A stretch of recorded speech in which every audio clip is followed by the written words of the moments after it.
Sa pagpapatuloy, silang apat kasama si Jiang ay nagtipon sa harap ng medical room. Halatang gulat si Shengbo sa mga nalaman niya tungkol kay Jiang. Napabuntong hininga ito at nagsabi, "Kaya pala, alam mo na mula pa sa simula na may masamang balak si Lu Yiming." Pinulot ni Jiang ang baril mula sa sahig at mahinahong ipinaliwanag, "Hindi ako ganap na sigurado na siya nga, pero may isang bagay akong tiyak, isa siya sa mga kaibigan ni Zhang Qi." Pagkarinig nito, kapwa nalungkot at nabigo ang matabang kasama, at si Zhang Qi. Sa alaala ni Jiang mula sa kanyang nakaraang buhay, naalala niya kung paanong minsang ikinwento ni Zhang Qi ang mapait na pagtataksil ng isang kaibigan. Muling umalangaw sa isip ni Jiang ang salitang traidor. Habang nakatitig sa baril na ginamit ni Yiming, biglang may napansin si Zhang Qi. Kinuha niya ang magazine, tinignan ang bala, at nanlaki ang mata. "Rubber bullets," bulong niya, halatang nagulat. Napatingin naman si Shengbo sa medical room kung saan naroon si Chen Chong. Parang may biglang naisip at maingat na nagtanong, "Ano nga ulit pangalan ng bata sa medical room?" "Ah, tama, si Chen Chong," sagot nila. At doon biglang naalala ni Jiang, ang pagkakataon ng unang naging zombie si Chen Chong. Hindi siya ordinaryong zombie, isa siyang rare mutant. Naiintindihan niya ang mga sinasabi natin. Sa kwarto, lumapit noon si Jiang sa mukha ni Chen Chong, at malinaw na sinabi, "Kung naiintindihan mo ako, pumikit ka ng 3 beses ng pantay." Sa una, parang bato lang si Chen Chong, walang galaw. Pero matapos marinig ang salita ni Jiang, kumurap siya ng 3 beses ng pantay-pantay. Kasabay nito'y umungol siya ng mahina. Napangiti si Jiang at pinuri siya. "Magaling, tama yan." Para masubukan pa, nagtanong siya ng simple, "Ano ang 2 times 2? Sagutin mo sa pamamagitan ng pagkukurap." At doon, kumurap si Chen Chong ng eksaktong 4 na beses. "Astig, ang galing mo," papuri muli ni Jiang. Bumalik sa kasalukuyan, ipinaliwanag ni Jiang ang kaalaman niya mula sa nakaraan. Pagkatapos ng apocalypse, ang mga taong nahawahan ng puwersa mula sa ibang mundo ay may maliit na tsansa na maging rare mutant. Mas matalino sila kaysa sa ordinaryong zombie, at may ilan pang ang nakakapanatili ng bahagi ng kanilang alaala. Binuksan niya ang pinto ng infirmary.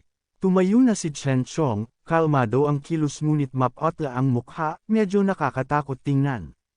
"Buti na lang, isa si Chen Chong sa mga rare mutant," sabi ni Jiang. Tumapak si Chen Chong sa dagwang ulo ng traidor na si Lu Yiming, at pinisa ito hanggang madurog.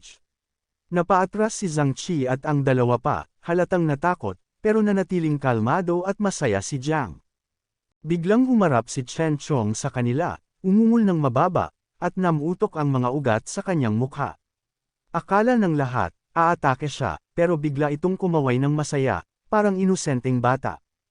Ang tagpong iyon ay nakakatawa at nakakakaba, kaya't natulala ang 4 na tao ng 5 segundo. Doon na nagsalita si Jiang, malinaw ang utos kay Zombie Chen Chong, "Sige, huwag ka nang magpigil. Tapusin mo na." Agad na naintindihan ni Chen Chong ang sinasabi ni Jiang. Hinawakan niya si Yiming sa kwelyo, at kinaladkad palabas, iniwan ang buong grupo na tulala. Hindi makapaniwala si Zhang Qi na dumating na ang araw na muling nagbalik ang ulirat ni Chen Chong. Siya ang unang lumapit at nagtanong, "Kaibigan, Brother Chong, naaalala mo na ba talaga?" Saglit na natigilan si Chen Chong nang marinig ang boses ni Zhang Qi. Bahagya siyang lumingon, at ngumiti ng mainit, magiliw ang anyo. Tumanggaw siya ng 2 beses, at naglabas ng mahinang ungol. Sa sandaling iyon, makita muli ang kanyang matalik na kaibigan ay nagpagulo sa damdamin ni Zhang Qi. Napatigil siya saglit, nanginginig, pero sa loob-loob niya'y labis ang tuwa. Samantala, nakatayo lang ang batang mataba, nakatulala at hindi makapaniwala sa mga nangyayari. Bigla na lang sumugod si Chen Chong, upang dakmin ang ibon ni Zhang Qi. Mabuti na lang at mabilis ang reflexes ni Zhang Qi, nakaiwas siya sa huling sandali at muntik ng tamaan ng direkta. Napaatras siya at napasigaw. Halos mamatay siya sa kaba. Pero si Chen Chong, kagaya pa rin dati, aliw na aliw sa pagbibiro sa matalik niyang kaibigan. Nang itim ang mukha ni Zhang Qi sa inis. Huminga siya ng malalim at pasiga na sinabi, "Anong kalokohan yun? Mukhang naaalala mo nga talaga, pero zombie ka na at nanlaloko ka pa rin. Pagkatapos ng lahat ng iyon, ng gabing iyon, nagbalikan ang bawat isa sa kanilang sariling silid. Pagdating sa silid, humiga si Jiang, nakapatong ang mga kamay sa batok, nagpapahinga sa kama. Binuksan niya ang system panel sa harap niya, may naka-unlock na hidden achievement. Well, nakakuha ako ng hidden achievement, nakakagulat to. Tingnan natin kung may bago sa store. Natapos ng kanyang mutated teammate ang isang task kaya nag-earn siya ng 10 points, at ang total niya ngayon ay 46 points. Biglang lumitaw ang bagong system menu. Level 1 Lifesaver Supply Box minus 5 points. Level 1 Arm Deterrent Supply Box minus 5 points. Level 2 High-Tech Supply Box minus 50 points. Manual Refresh minus 4 points. Grabe, may level 2 box. Biglang gamaan ang pakiramdam ni Jiang. Napaupo siya agad, nakangiti. Wow, unang beses kong makita to. Pagkatapos ay umupo siya ng maayos, hinimas ang kanyang baba at nag-isip. Pero sobrang mahal, 50 points yun. Uunahin ko munang buksan ang dalawa para hindi makaabala sa space. Dalawang box ang nakalaan ayon sa system notification, isa para sa life protection at isa para sa arm deterrent. Lifesaver Supply Box Level 1 successfully redeemed, 5 points deducted. Arm Deterrent Supply Box Level 1 successfully redeemed, 5 points deducted. Total points remaining, 36. Nakangiting nakaupo sa kama, tinuro ni Jiang ang screen at pinindot ang Open. Biglang kumislap ang nakakasilaw na liwanag at tinanglawan ang buong silid. Sunod-sunod na lumabas ang system notifications. Lifesaver Supply Box Level 1 Open.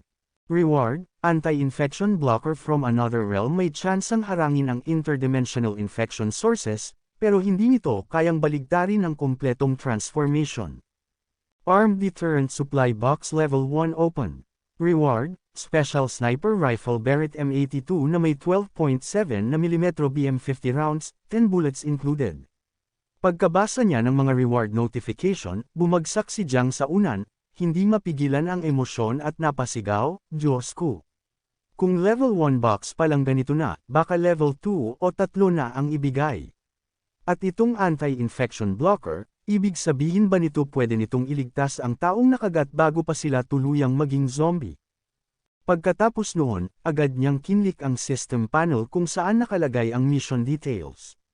Ang kasalukuyang task ay tungkol sa pagpapalakas ng manpower, layunin nitong makapag-recruit ng 5 survivors mula sa Rongxiang Garden, 0-5 pa lang sa ngayon. Ang reward, 25 points. Habang pinipili ang mission, masiglang sabi ni Jiang, gusto ko talagang mabuksan ang level 2 box, kailangan matapos ko agad ang mission na to bukas. Habang mahimbing na natutulog ang lahat sa base, si Chen Chong lang ang gising, abala sa paghawak sa katawan ni Ying-Ying, na kinaladkad niya palabas ng base. Kinabukasan sa courtyard ng base. Tinipon ni Jiang ang lahat para sa firearms training. Malinaw at matatag ang kanyang tinig, simula ngayon, kailangan ninyong maglaan ng kahit 1 oras bawat araw para mag-practice gumamit ng baril. Voluntaryo ito, pero kailangan nating mag-cooperate. Ang training na to ang magtuturo kung paano natin paprotektahan ang ating sarili at ang base. Nakapila sina Shengbo, Shanshan, Zhang Qi, ang mataba, at ang bata, nakatutok ang kanilang mga baril sa mga bote ng tubig at iba pang bagay na nakalagay sa mesa para gawing target practice. Lumapit si Jiang kay Shengbo at tinapik ito sa balikat. Oy Uncle Sheng, mamaya pakisabihan sina Zhang Qi at ang iba na linisin ang ilang bakanteng kwarto. May grupo ng survivors mula sa Rongxiang Garden, pupuntahan ko sila ngayon. Habang nagre-reload ng baril, mabilis na sagot ni Shengbo, mabuti yun. Huwag kang mag-alala, ako na bahala. Pagkatapos ibigay ang mga utos, tinawag ni Jiang si Zombie Chen Chong. Sa puntong iyon, ang gwapong si Chen Chong, para sa kaligtasan ng kanyang mga kasama, ay kusang nagsuot ng mask para protektahan laban sa kagat. Dahil sa mask, medyo kakaiba ang boses niya nang sumagot, sumunod ka sa akin. Utos ni Jiang. Ilang oras makalipas sa highway. Isang bus ang bumangga at naiwan sa gitna ng kalsada. Mukhang matagal na itong nakahinto. Sa paligid nito, nakahandusay ang maraming bangkay at may mga bagong mutated zombies na gumagala roon. Nasa harapan ng bus sina Jiang at Chen Chong. Isang zombie na may kutsilyo sa noo ang bumagsak sa lupa, si Jiang ang may gawa nito. Sa driver's seat, ang mismong tsuper ay naging zombie na rin, nakakabit pa rin sa seatbelt at pasiga na umaabot kay Jiang, uhaw na uhaw sa laman. Ngunit mabilis na kumilos si Chen Chong, hinablot nito ang zombie at itinapon palabas ng driver's seat gamit ang dalawang kamay. Matapos malinis ang bus sa mga zombie, iniabot ni Jiang ang isang susi kay Chen Chong. Heto, parang robot si Chen Chong, sumusunod sa bawat utos ni Jiang. Pero dahil ayaw niyang makasakit sa kanya, dahan-dahan niyang kinuha ang susi, maingat, banayad. Nakita iyon ni Jiang, kaya iniabot ng maayos ang susi sa kamay ni Chen Chong at bumalik sa driver's seat. Masayang kumaway si Jiang at nagsabi, "Ayos lang, kapag tayo lang, hindi mo kailangan suotin yan." Saglit na natigilan si Chen Chong, tila nataman sa emosyon ng mga salita. Halos madama ang pagkilos niya, pero kalaunan ay itinaas ang susi at ipinasok sa lock sa ilalim ng kanyang baba. Nagpatuloy si Jiang, pero pagdating natin sa Rongxiang, siguraduhin mong isuot ulit. Huwag mong takutin ang mga tao. Tahimik lang na umungol si Chen Chong, mababang growl bilang tugon. Sa Southern City Base malapit sa Bickway Mountain, naroon ang grupo ni Li Shaoxiong at Kui Jing. Nagsisiksikan ng ilang tauhan sa paligid ng isang pickup truck, naghahanda ng umalis. Bakit hindi pa kumpleto ang lahat? Sigaw ni Li Shaoxiong. Maya-maya, dumating ang isa pang lalaki at babae. Tumugon agad ang mga nasa truck, "Kompleto na, boss." "Fair na." Samampa si Li Shaoxiong sa harapang upuan, mahigpit na hawak ang rifle sa isang kamay habang ang kabilang kamay ay may sigarilyo. Nakasimangot siyang sumigaw, "Kompleto na tayo. Hindi na ako makapaniwala kung hindi pa rin natin mululupig ang Rongxiang Garden gamit to." Inihagis niya ang sigarilyo sa lupa, umandar ang truck, at sabay-sabay na sumigaw ang mga tauhan, "Let's go." Sa kalsada naglalakad ang mga zombie, ilan ay nagkukumpulan, nilala pa ang isang biktima. Mula sa malayo, may rumaragas ang bus, ang headlights nito ay diretsyong tumutok sa isang zombie na pinupunit ang tiyan ng isang bangkay. Napalingon ang halimaw, gulat. Ito ang parehong bus na inagaw ni Jiang at Chen Chong. Diretso silang sumugod sa kawan ng mga patay. Lumilipad ang mga zombie, nag-uunahang sigaw at ungol ang naririnig. Umiingay ang bus engine habang umiwas ito at nagsishigzag sa mga nakaharang na sasakyan. Samantala, sa loob ng Rongxiang Building 8, pinuprotektahan ni Mr. Li ang kanyang pamilya kasama sina Mr. Song at ang iba pa. Nakaupo silang magkakabilog, nagsasalo sa kakaunting almusal, mga mumunang cookies lang para maibsan ang gutom. Hindi sila nagkakahiwa-hiwalay, nananatiling alerto. Nang marinig ang ugong ng makina ng sasakyan, dahan-daang ngumunguya ang batang lalaki, saka nagsabi ng masigla, "Si Jiang yun. Bumalik siya para kunin tayo." Pero manatiling alerto ang utos ni Mr. Li.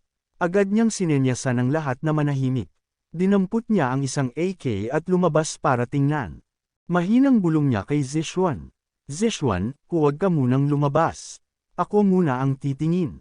Dahan-dahan niyang sinilip ang labas mula sa salamin. Kita ang kaba sa kanyang mukha, tumutulo ang pawis. Sa kasamaang palad, hindi si Jiang ang dumating kundi ang grupo ni Li Shaoxiong. Pagkarating pa lang nila, sigaw ng isa. "Weapon check." Aling bahay. Lumabas si Li Shaoxiong, malakas na binagsak ang pinto ng sasakyan at sumigaw, "Building number 8." Si Li Shaoxiong, may hawak na baril. Kumaway siya at nagutos, "Move out." Fair na. Nasa likuran ni Li Shaoxiong ang kanyang mga tauhan, lahat armado at walang awang nakasunod. Labis ang kaba ni Mr. Li nang mapagtanto niyang hindi si Jiang ang dumating kundi ang mga halimaw mula sa Bickway Mountain. Nang gigigil niyang binulong sa sarili. Peste, hindi si Jiang. Ang mga hayop mula sa Bickway Mountain. Buti na lang may baril na si Mr. Song, yung mismong baril na ibinigay ko noon. Nang marinig ang ingay ng mga kalaban, agad na tinaas ni Mr. Song ang kanyang baril at mariing wika, "Mga hayop. Nang ahas pa kayong bumalik, hindi ba kayo nadala dati?" Bago umalis si Jiang, marami siyang naipamahaging baril sa kanilang grupo, kaya ngayon hindi na sila kasing takot gaya ng dati. Lumingon si Mr. Li at kumaway sa mga kasama, "Lahat tayo may baril na. Laban tayo. Ngunit hindi niya nakalimutang paalalahanan ang lahat, alamin niyo ang limitasyon ninyo. Huwag maliitin ang kalaban. Mas marami sila kaysa atin ngayon, at lahat sila armado. Mula sa taas, kita ng grupo ni Mr. Lee kung gaano karaming tao, at gaano kahanda ang mga tauhan ni Lee Shoksong. Kaya ayon sa plano, nagsipwesto agad ang lahat sa kani-kanilang tagwan. Akong bahala sa bubong, bulong ni Mr. Lee. Puno ng kumpiyansa ang gang ni Lee Shoksong. Walang bakas ng takot habang nakatayo silang tuwid. Itinututok ang kanilang mga baril sa mga bintana ng Rongxiang Building. Sumilip ng bahagya sina Mr. Song at Zishuan upang tingnan ang sitwasyon. Basang-basa ng pawis si Mr. Song pero mabilis niyang tinipon ang sarili upang makipag-coordinate. Eksakto ang layo na to, kapag lumapit pa sila, mas madali nating matitira ang mga hayop na yan. Biglang umalangaw-ngaw ang putok ng mga baril. Walang pag-aatubili, nagpaulan ng bala ang mga walang pusong kalaban. Hindi nila ininde kung sino ang tamaan basta sila ang may kontrol. Nabasag ang salamin ng kwarto, mga piraso'y nagliparan at tumama kay Mr. Song. Agad niyang tinaas ang kanyang braso para protektahan ang sarili at sumigaw kay Zishuan, mag-ingat ka. Umatras, mga demonyo talaga. Samantala, lumingon si Lee Shoksong sa isa sa kanyang tauhan, isang lalaking mahaba ang buhok, at inutusan, bigyan mo ako ng loudspeaker. Ang iba, pumwesto sa mga bintana. Putukan niyo kahit sino mang magpakita ng mukha. Kinuha ng lalaking mahaba ang buhok ang pulang loudspeaker, inilapit sa bibig, at tinest. Hello, hello. Biglang isang rifle shot ang dumaan sa ulo niya. Sa bilis, hindi niya namalayan. Sumunod na saglit, bumulagta siya, patay sa isang tama. Nabigla ang lahat, pati si Lee Shoksong. Rifle, sigaw niya, hindi makapaniwala. Muli pang isang bala ang dumiretso sa binti ng isa pa nilang kasamahan. Napasigaw ito, aray, ang binti ko. Sa bubong, nakatutok ang AK rifle ni Mr. Lee sa konkretong harang habang nagpaputok siya. Walang nakaisip na magiging ganito kagaling si Mr. Lee. Ang mga putok kanina, galing lahat sa kanya. Nagkagulo sa ibaba, sigawan ang mga tauhan ni Lee Shoksong, mag-ingat. Rifle yan, automatic. Napilitang magtago ang grupo. Nagkubli ang matabang si Lee Shoksong sa likod ng pader, naiirita, buwizat. Ang intel, handgun lang daw meron sila. At kahit noong nakuha natin ang 7 baril, 4 lang doon ang handgun. Saan nanggaling ang automatic rifle na yan? Sa ilalim ng isang puno, nanginginig ang isang lalaking brown ang buhok. Nagtanong siya kay Lee Shoksong, boss, anong gagawin natin ngayon? Nanghihilakbot si Lee Shoksong at sumigaw. Anong gagawin pa natin? Umatras. Sa sobrang takot, may isang kasamahan na agad tumakbo. Sigaw nito habang nagmamadaling tumatakas. Nena si Lee Shoksong at sumigaw, lintik ka. Hintayin mo ang utos ko bago tumakbo, gago. Pero huli na, sa kasagsagan ng bala, tinamaan ito at bumagsak. Imbes na madismaya, natawa pa si Lee Shoksong. Buwizat, buti nga sa kanya, mga gago, sundin niyo ako. Charge sabay-sabay. 3, 2, 1, go. Ngunit halatang takot ang mga tauhan, nakayuko, nag-uunahan, at nagtatakbuhan. Habang sila'y inuubos ng bala, si Lee Shoksong ay nanatili sa likod, malamig ang ngiti, ginamit lang ang mga tao niya bilang human shield. Habang lumilipas ang mga bala, napansin ni Lee Shoksong na paubos na ang magazine ni Mr. Lee. Sakto, nagkaroon siya ng tiyansa. Mabilis. Sa sasakyan, sigaw niya. Tumakbo ang mga nakaligtas patungo sa pickup truck. Si Lee Shoksong ang unang sumampa sa driver's seat at sumigaw. Bilasan niyo, andar na. Nagkagulo ang mga tauhan sa truck, kanya-kanyang salbo ng sarili, walang pakialam sa naiwan. Isang nahuling kasamahan ang nagsisigaw, teka, hintayin niyo ako. Hindi pa ako nakakasampa.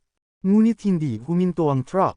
Pagkarating muli ni Mr. Lee matapos makapag-reload, isang tumpak na bala sa noo ang tumapos sa kanya. Sunod-sunod pang nagpaputok si Mr. Lee, tinatarget ang gulong ng pickup. Lumilipad ang mga bala, kumikislap ang mga spark. Nagsipikit na lang ng mata at nagdasal ang mga nakasampa sa truck. Samantala, sa highway nagmamaneho ng mabilis si Jiang sakay ng bus. Ang galing ng kanyang pagmamaneho, hindi alintana ang mga balakid. Habang papasok sa intersection, napansin niya ang isang pamilyar na pickup truck na mabilis na dumaraan, mga taong nakatakas mula kay Mr. Lee. Saglit siyang nag-isip, sino yun? Pero hindi niya ito pinagtuunan ng pansin. Ang layunin niya ngayon ay isa lang, makaabot agad sa Romsiang Garden. Uunahin ko muna tapusin ang task. Mas mahalaga ang puntos, bulong niya sa sarili.